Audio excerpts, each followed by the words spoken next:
Hello friends, welcome back to my channel. ఈరోజు మన ఛానల్లో పిల్లలకి ఇన్స్టెంట్గా డీప్ ఫ్రై లేకుండా ఇలా స్నాక్స్ చేసి పెట్టండి, భలే ఇష్టంగా తింటారండి.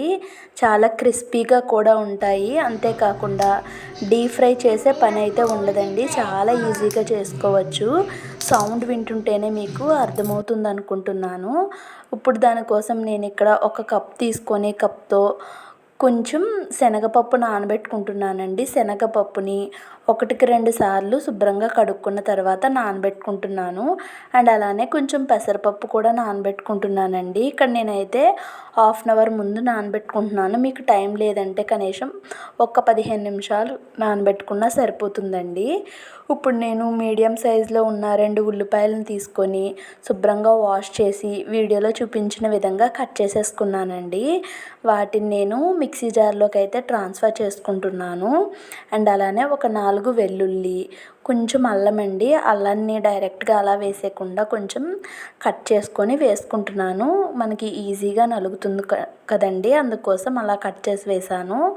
ఒక స్పూన్ అయితే జీలకర్ర కూడా వేసుకున్నానండి. వేసుకొని మూత పెట్టి మిక్సీ చేసేసుకున్నాను. చూడండి, మెత్తగా ఈ విధంగా పేస్ట్లా అయితే చేసేసుకోవాలి. చేసుకొని ఇప్పుడు నేను హాఫ్ అన్ అవర్ తర్వాత మీకు ఇవి చూపిస్తున్నానండి.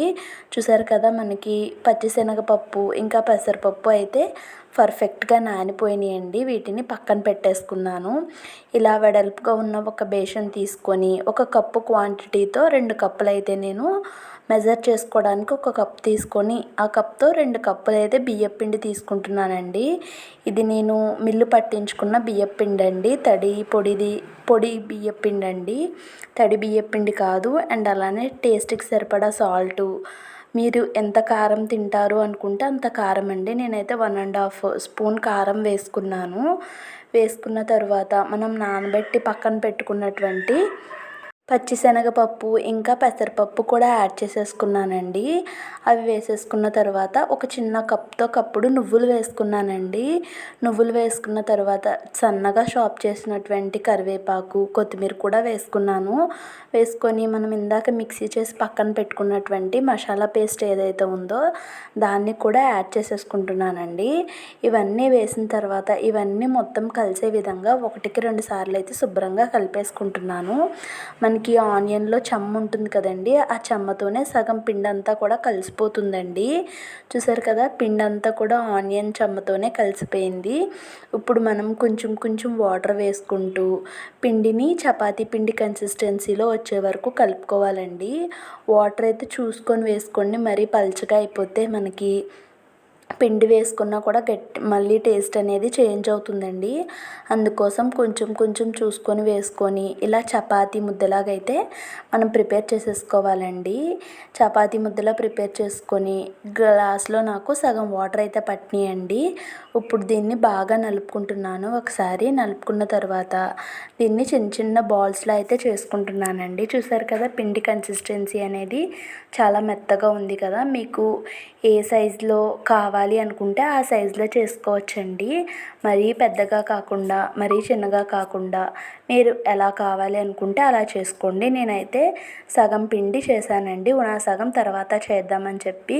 ఇప్పుడు పూరీ ప్రెషర్ ఉంటుంది కదా, దాంట్లో ఒక పాలిథిన్ కవర్ వేసుకొని కొంచెం ఆయిల్ అయితే 2 సైడ్స్ కూడా అప్లై చేసుకున్నానండి. ఆయిల్ అప్లై చేయకపోతే మళ్ళీ మనకి అంటుకొని అది రాదండి. ఇప్పుడు ఒక ఉండ పెట్టి దీన్ని పూరీ ప్రెషర్లో పెట్టి నొక్కుకుంటున్నాను. చూడండి, నేను ఇక్కడ చిన్న సైజు ఉండ తీసుకున్నాను కాబట్టి నాకు చిన్న సైజు సరిపోతుందని అలా చేసుకున్నాను. మధ్యలో హోల్ పెట్టుకున్నానండి.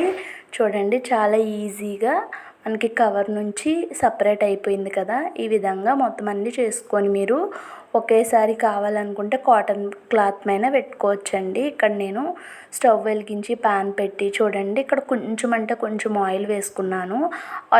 ఆయిల్ హీట్ అయిన తర్వాత ఒకటి వేసుకొని మూత పెట్టి కుక్ చేసుకుంటున్నానండి. ఇందులో మనం ఆనియన్ వేసాం కాబట్టి చాలా ఈజీగా ఫ్రై అయిపోతుందండి. ఎక్కువ టైం అయితే ఏం పట్టదు. అది అవ్వేలోగా ఇక్కడ నేను ఇంకొకటి పూరీ ప్రెషర్తో చేసేసుకుంటున్నాను. మీకు టైం ఉందంటే ఒకేసారి చేసుకొని క్లాత్ మీద వేసుకొని అలా అయినా చేసుకోవచ్చు, లేదా అనుకుంటే ఇలా అయినా కూడా చేసుకోవచ్చండి. చూడండి మంచి కలర్ వచ్చింది. దీన్ని ఇంకొక వైపుకి అయితే టర్న్ చేస్తున్నాను.